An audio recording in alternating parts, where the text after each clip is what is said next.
Hi, and welcome to Howard Teich Presents. The title of this series is Reimagining Human Dignity for Today's World. I want you to pay attention to that. Human dignity is something very important to me. It's respectfulness, one for each other, and respectfulness to the living creatures, living everything in the world, the environment.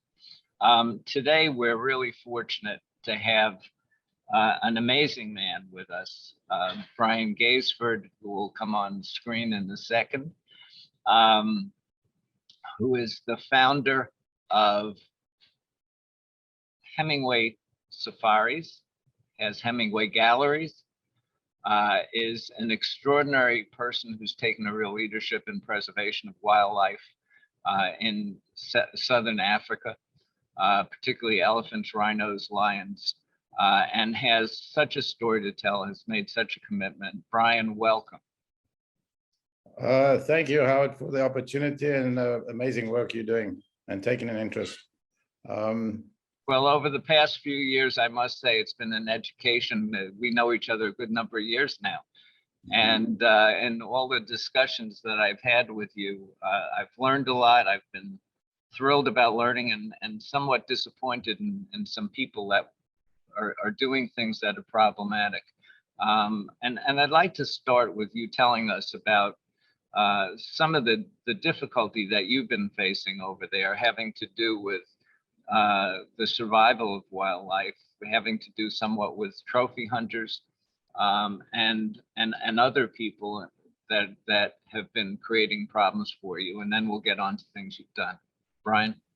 Okay, in the last couple of years, I've been on the front lines and actually doing a bunch of undercover work, trying to get into the heart of the damage that trophy hunting and, well, I don't call it trophy hunting, I call it killing for fun industry, and the poaching. We're making some headway with the poachers. We've actually got into the poaching villages. What is that, Brian, for people who don't know? What is poachers and trophy hunting? Well, poaching is pretty much what the Black Africans are mainly labeled with, killing wildlife illegal. So poaching is a tag, illegal.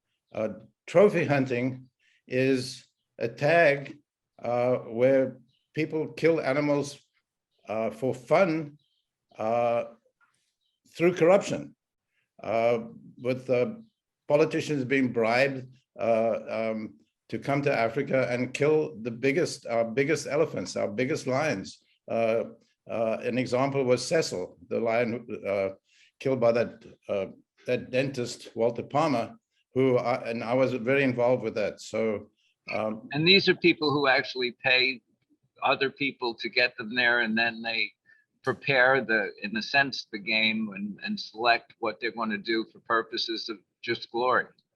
Exactly. I mean, the percentage is almost 60–70% of.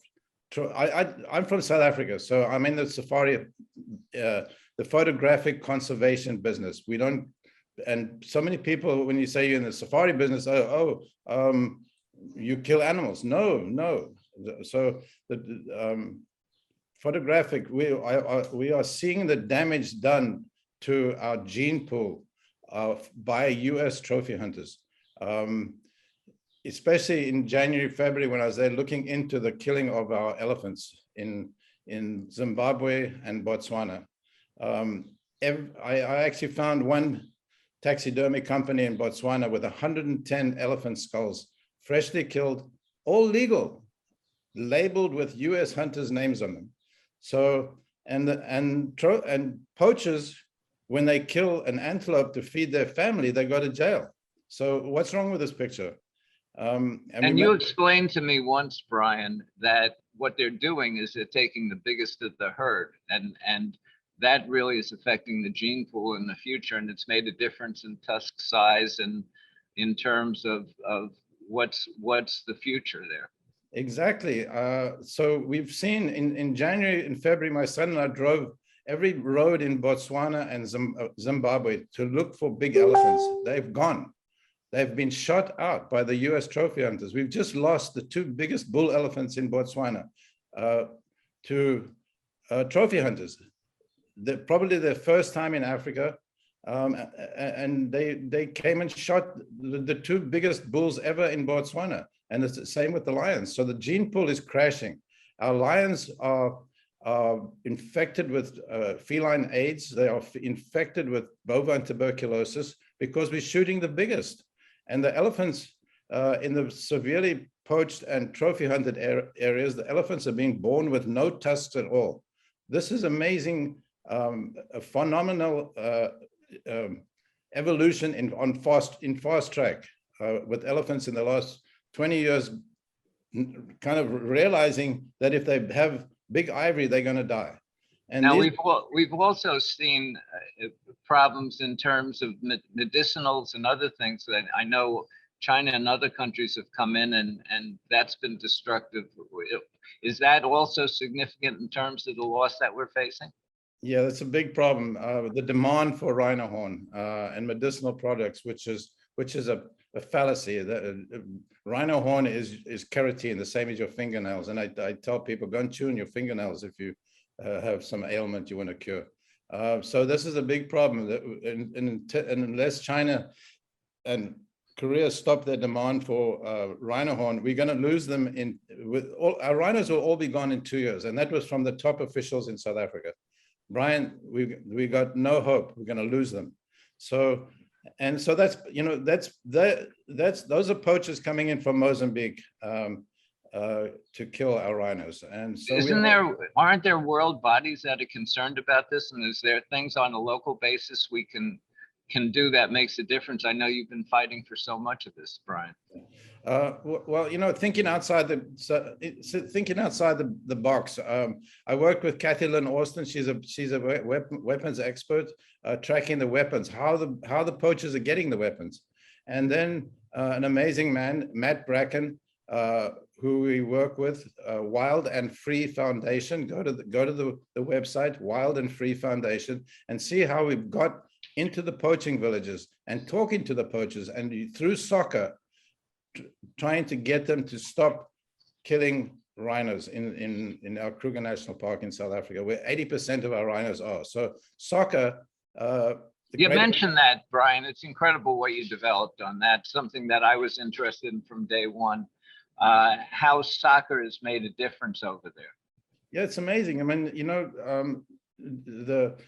one of the biggest successes was to start a women's league. They came to us and they said, what about us? And yes, so the women are the ones that are driving force now through soccer, because they don't want their husbands and their sons and their boyfriends going into the national parks to kill rhinos, because 60% of these kids that are going into the park are getting killed now. I was in the kids are paying attention now to playing in soccer rather than going out and leading these hunts, right? Right. And of course, people say, you know, well, it's all about money. Yes. So now we're inside the 2, 3, and have started up in Zimbabwe a soccer team to educate the kids now. So they're so crazy about soccer. So the women's teams are a big win. They don't want their kids going into the parks to get killed. I was in the graveyard. There were 1,800 graves of young men that were just hungry, and they're dead. So we create a big problem. The families get to hate us. It was very dangerous for us to go into these poaching villages in the beginning, but now they're talking to us. So now we try.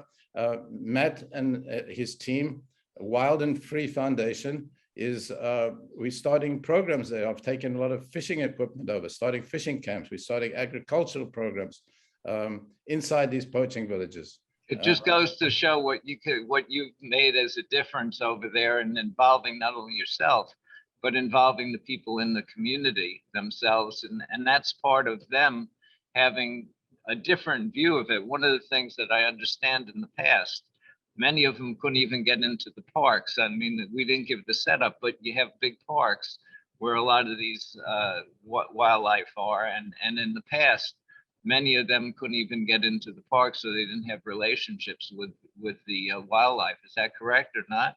Well, you know, I brought this up on Facebook once, and I blamed apartheid in South Africa for the lack of interest by the top officials who are all around my age group now. And you grew up in South Africa.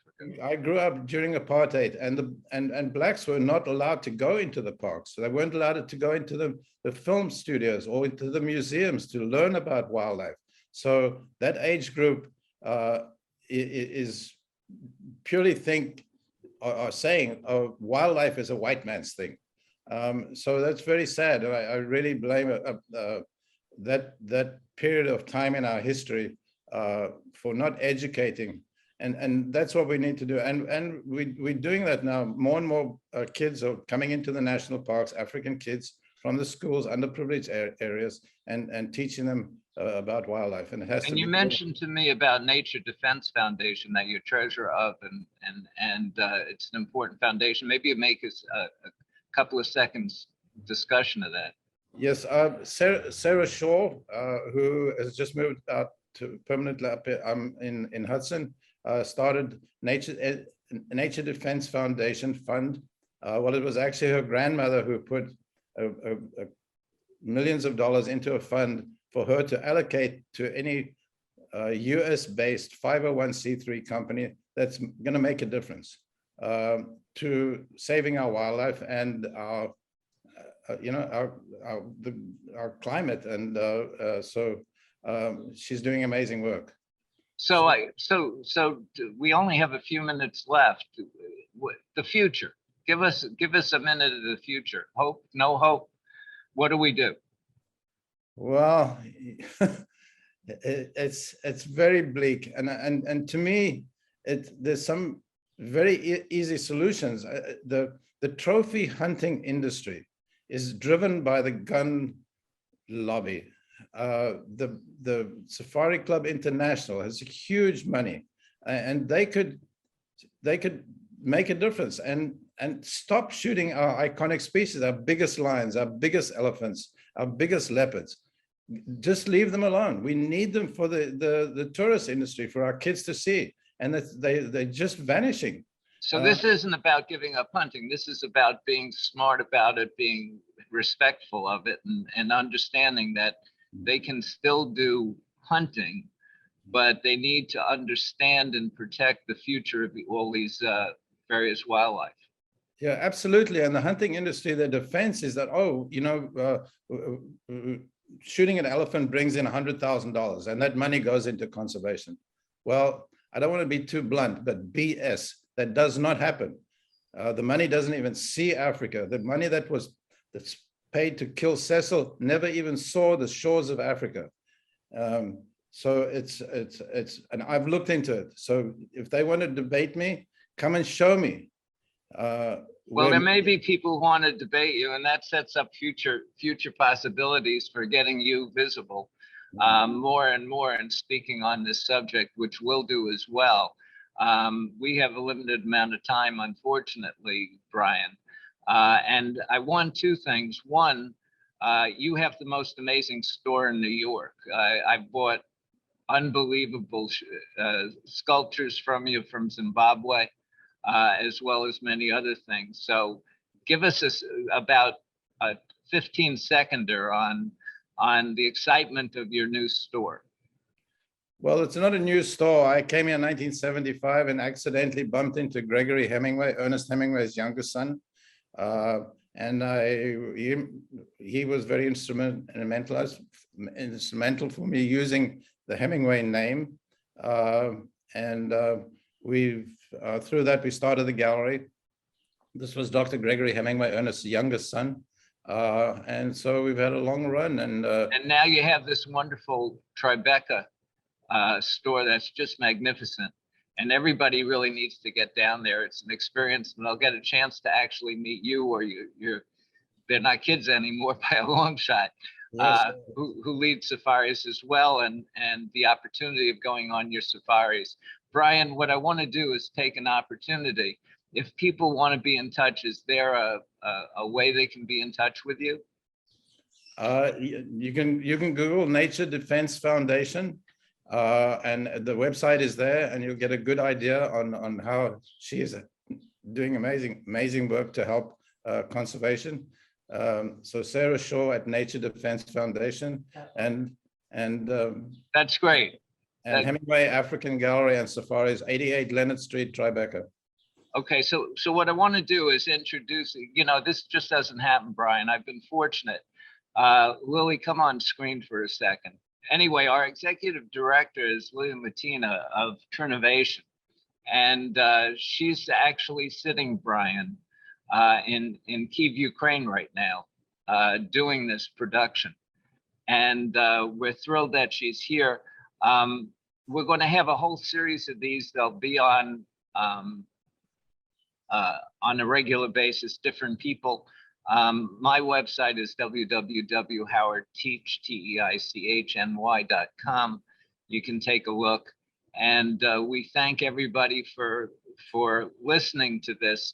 They're important topics. Again, it has to do with human dignity, of what we all have a responsibility in terms of the world and ways of treating each other, and treating wildlife and treating our environment. So thank you all. Thank you, Howard.